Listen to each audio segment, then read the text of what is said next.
What does it mean to stand before the Almighty and be offered the desires of your heart? To have the Creator of the universe pause, look upon you and say, "Ask for whatever you want." Such a moment is not merely a gift, it is a test of the soul's deepest longings, a mirror held up to the heart's true allegiance. One man faced this moment, and his answer echoed through the ages, shaping a kingdom, a legacy, and a warning for us all. King Solomon, the wisest of men, stood at this crossroads, bathed in divine favor. Yet his story whispers a haunting truth. Even the brightest beginnings can fade into shadow. How does a man chosen by God, anointed with wisdom beyond measure, drift so far from the one who gave it all? A truth lies hidden in the pages of Scripture, waiting to pierce the heart of anyone who dares to listen. If this stirs something within you, type 777 in the comments below and declare, "Lord, keep my heart steadfast." Your support, every like, every share, fuels this mission to spread God's truth. Now, step with us into the sacred unfolding of Solomon's life, where glory and tragedy dance in the light of divine purpose. The story begins not with a crown, but with a promise. Solomon, son of David and Bathsheba, was no ordinary heir. He was the chosen vessel of a covenant, a young man destined to carry the weight of a nation blessed by God. Israel, once a scattered people, had been united under David's reign, but it was Solomon who would elevate it to a marvel of the ancient world. His rise was not marked by the clash of swords or the cunning of politics, but by a quiet, sacred moment under the starlit skies of Gibeon. There, as recorded in 1 Kings 3:5, the Lord appeared to Solomon in a dream, his voice cutting through the stillness. "Ask for whatever you want me to give you." Can you imagine the weight of that question? The Creator of all things, offering a blank canvas to a mortal heart. Wealth, power, long life, any desire could have been named. Yet Solomon, young and untested, bowed his heart in humility. "Give your servant an understanding heart to judge your people," he prayed in 1 Kings 3:9, "that I may discern between good and evil. For who is able to govern this great people of yours?" Feel the gravity of that request. It was not for himself, but for others, for justice, for righteousness, for the sacred duty of leadership. God's response was swift and generous, as 1 Kings 3:10-14 tells us. The Lord was so pleased with Solomon's selfless plea that he granted him wisdom surpassing all others, a mind as vast as the sand on the seashore. But God did not stop there. He poured out blessings Solomon hadn't even sought, wealth beyond imagination, honor that crossed borders, and the promise of a long life, if he remained faithful. What a life aligned with God's purpose could become. But could such a beginning hold clues to its end? Was Solomon's heart so pure in its request, destined to remain steadfast? Or would the very blessings he received become burdens too heavy to bear? As we step deeper into his story, we see not just a king, but a mirror of our own souls, blessed, called, and yet vulnerable to the quiet drift of a divided heart. What does it look like when a kingdom becomes a living testament to God's glory? When a man's wisdom draws the world to his doorstep, and his works point not to himself, but to the one who reigns above all. In the golden years of Solomon's rule, Israel was no mere nation. It was a marvel, a radiant beacon of divine favor. The young king, anointed with wisdom beyond mortal limits, stood at the pinnacle of human achievement, his life a tapestry woven with threads of heaven's design. But could such splendor endure without the heart that first sought it? Let us walk through the courts of Jerusalem, where wisdom, wealth, and worship intertwined, and ask, what happens when a man's gifts outshine his devotion? Solomon's wisdom was no abstract gift. It was alive, piercing, and divine. In 1 Kings 3:16-28, we see it unfold in a moment that silenced a nation. Two women, hearts torn by grief, stood before him, each claiming a child as her own. The dispute was not merely legal, it was a crucible for truth. Solomon's command was startling. "Bring a sword and divide the child in two."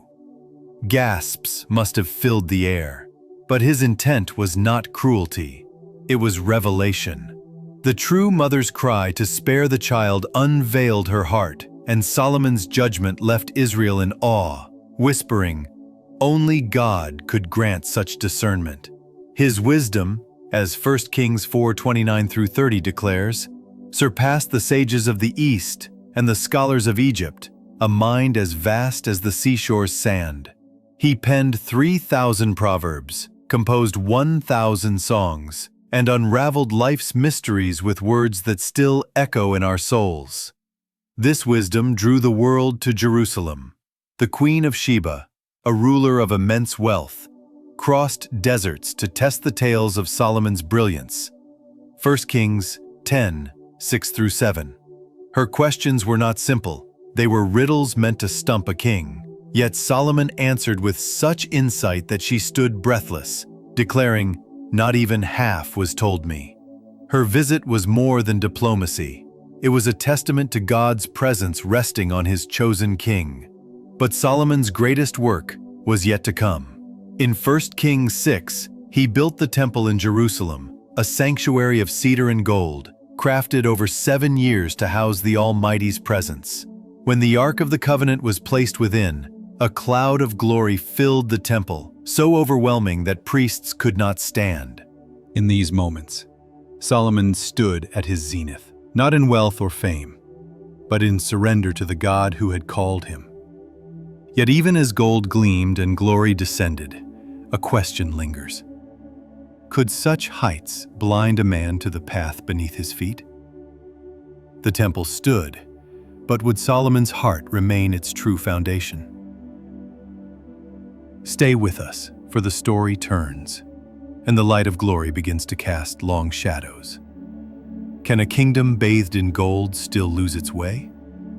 When prosperity blinds the eyes, and power whispers promises of invincibility, what becomes of the heart that once sought only God? In the radiant days of Solomon's reign, Israel shone like a star in the ancient world, its glory drawing kings and traders from distant lands. Yet, beneath the shimmer of wealth and the weight of influence, a subtle shadow began to creep. A shadow cast not by enemies, but by the choices of a king who stood at the zenith of divine blessing. What happens when the gifts of God become a mirror for pride rather than a window to his glory? Let us walk through Jerusalem's golden streets, where splendor and temptation entwined, and uncover the first cracks in a kingdom built on divine promise. Solomon's reign was a marvel of abundance. Gold flowed into his treasury at a staggering rate, over 25 tons annually, as the scriptures note in the book of 1 Kings. His throne, carved from ivory and overlaid with pure gold, stood unmatched, its 6 steps guarded by 12 lions, a testament to authority that no kingdom could rival. His fleets sailed the seas, returning with treasures, gold, silver, ivory, even peacocks, from lands as far as Ophir. The palace gleamed with goblets of gold, and silver was deemed too common for the king's table. Rulers from across the earth sought Solomon's audience, not just for his wisdom, but for the divine favor that seemed to cloak his every step.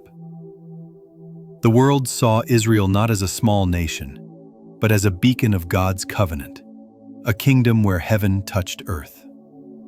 Yet, in this golden age, the seeds of compromise were sown. To secure alliances, Solomon took wives from foreign nations, princesses of Egypt, Moab, Ammon, and beyond.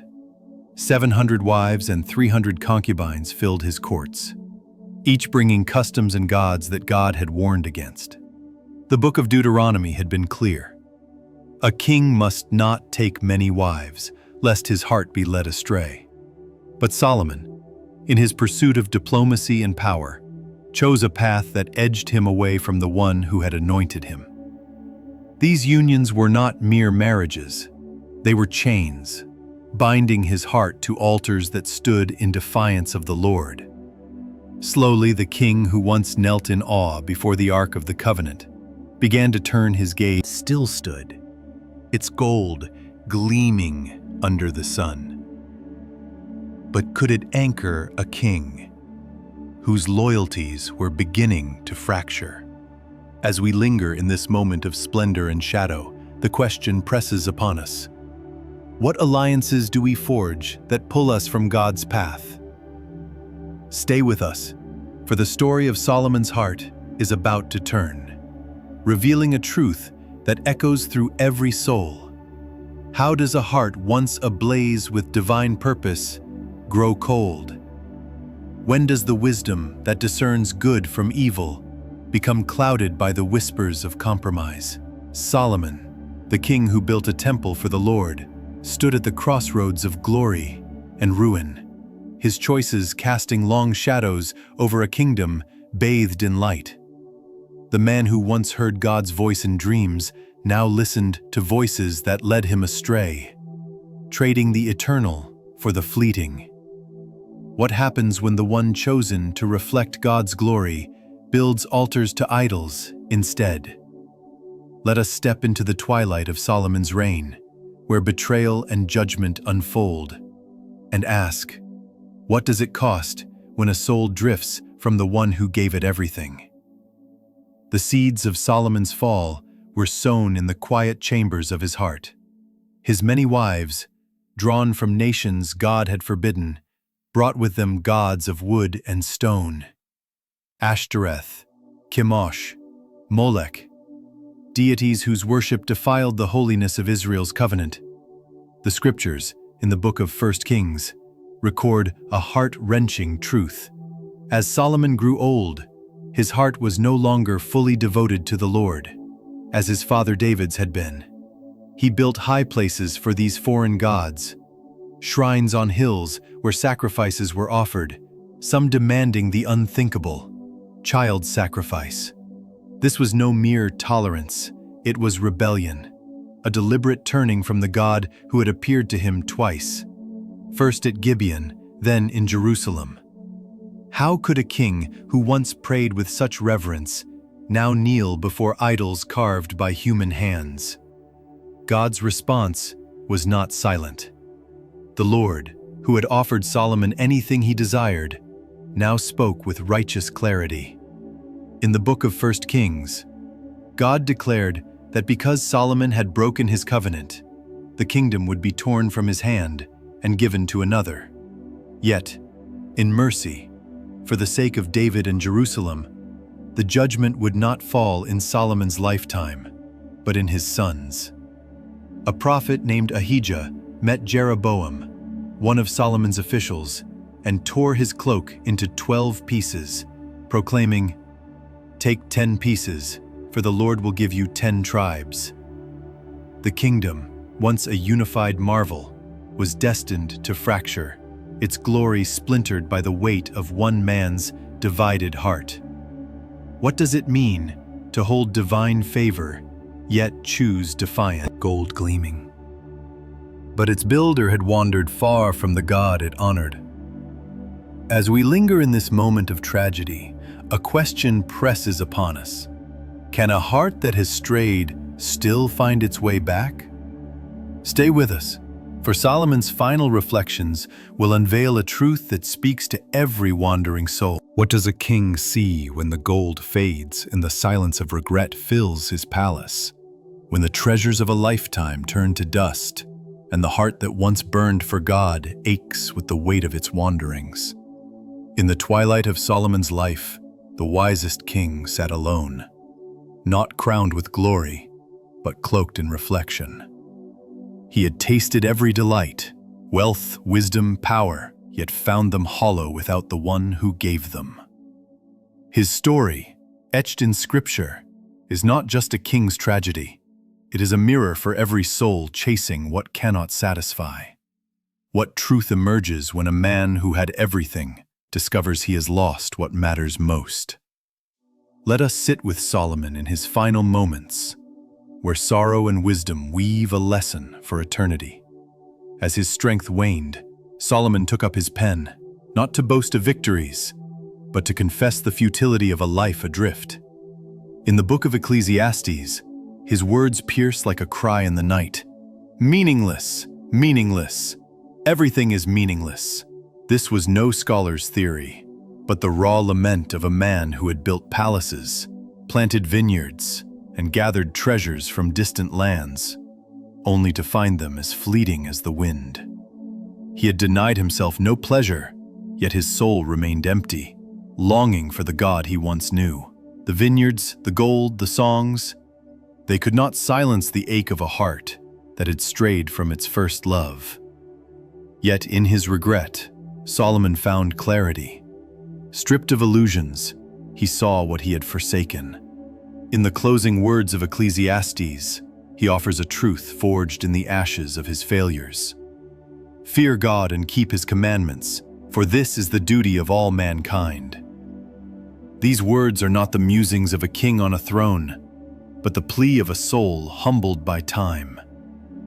Solomon's life, once a beacon of divine favor, became a warning. Wisdom without obedience is a curse. Wealth without worship is vapor. He had built a temple for God, yet allowed idols to claim his heart. He had heard God's voice, yet followed whispers that led to ruin. His confession is a gift, a call to turn back before it's too late. What do we chase that leaves us empty? What altars do we build in the name of success, love, or comfort? Solomon's story asks us to pause and search our hearts. Are we building for eternity or merely for today? If this moves you, like, subscribe, and share this message to spread God's truth. Your support lights the way for others to hear. Today, wherever you stand, ask, is my heart fully devoted to God? Let Solomon's lesson guide you. Begin with faith, walk in obedience, and finish with a legacy that honors the one who gave you all. May your end be greater than your beginning, anchored in the God who never fails.